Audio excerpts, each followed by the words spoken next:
Corona से भारत में मौत को लेकर WHO ने जो रिपोर्ट दी है उसे केंद्र सरकार ने खारिज कर दिया।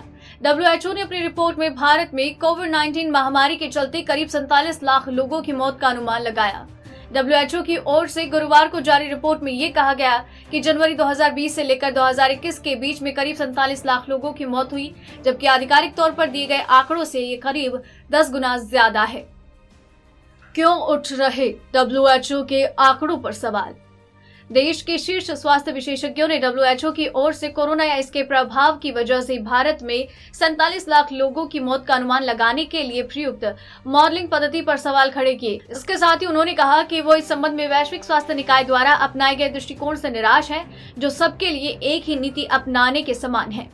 भारतीय आयुर्वेद अनुसंधान परिषद के महानिदेशक बलराम भार्गव, नीति आयोग के सदस्य स्वास्थ्य वीके पॉल और एम्स के निदेशक रणदीप गुलेरिया सहित कई विशेषज्ञों ने रिपोर्ट को अस्वीकार और दुर्भाग्यपूर्ण बताया। वीके पॉल ने WHO की रिपोर्ट को खारिज करते हुए कहा, भारतीय वैश्विक निकाय को पूरी विनम्रता से और राजनयिक चैनल्स के जरिए आंकड़ों और तर्क संगत दलीलों के साथ स्पष्ट रूप से कह रहा है कि वो अपने देश के लिए अपनाई गई कार्यप्रणाली से सहमत नहीं है। गुलेरिया ने रिपोर्ट पर जताई आपत्ति।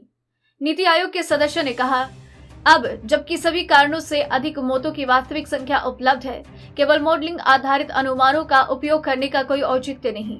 वीके पॉल ने कहा, दुर्भाग्य से हमारे लगातार लिखने मंत्री स्तर पर संवाद के बावजूद उन्होंने मॉडलिंग और धारणाओं पर आधारित संख्याओं का उपयोग चुना है।